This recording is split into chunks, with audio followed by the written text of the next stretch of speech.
Hey, Minnesota Lottery, thank you very much for sponsorship. And from the TCO studios, let's find a winning formula for this game against the LA Chargers. I'm Paul Allen, Ron Johnson, Fox 9, Pete Bercich, analyst for the Vikings Radio Network. And let's begin here. Not just with the Chargers, will the Vikings win their next three games? Chargers here, at Carolina, Mahomes at home, US Bank Stadium. Ron, let's begin with you. Oh, man, I sadly hate to say no. I don't think they will. I mean, I think they can get the Chargers and Panthers. I think the Chiefs is going to be a tough task. You got Travis Kelce who's back. You got Chris Jones who's back. And it's Patrick Mahomes. Now, I will say Kirk Cousins, I think we saw him go toe-to-toe with the Eagles.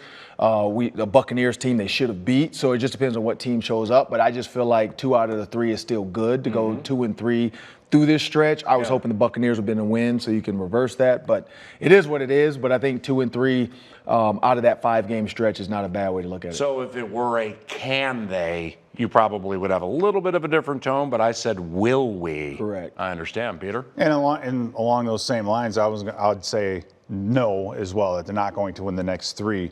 I think they will win 2 out of the next 3. Most likely it'll be the next 2 weeks, and then you have the big 2-2 face-off with Kansas City.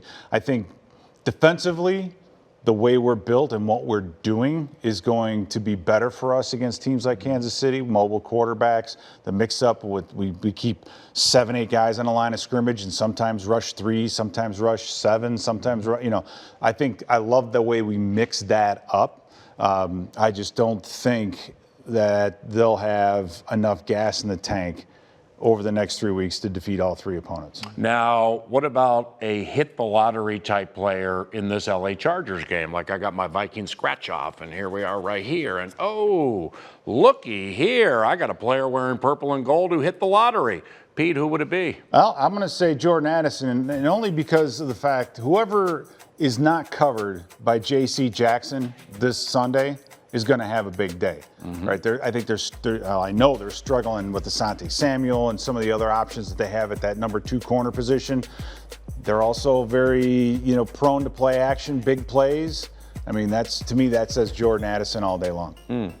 I'm going to go with the defense. We've been doing offense for every show. I got to go with Harrison Smith. I would have gone with one of the safeties, but I'm going to pick Harrison Smith. The reason why Justin Herbert has been quote unquote struggling to figure out certain defenses, like Pete alluded to, with that 7-man in the box type of defense, it is hard to figure out who's actually in coverage. Justin Herbert, a lot of people joked and called him a social media quarterback, saying that a lot of his throws are just put on social media. When you break down the tape, he makes a lot of mistakes. He can't figure out the coverage sometimes.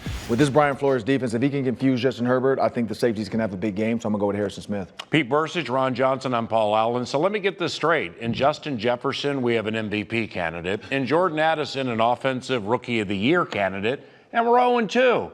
That's about ready to flip right here, right now. Sorry, Chargers.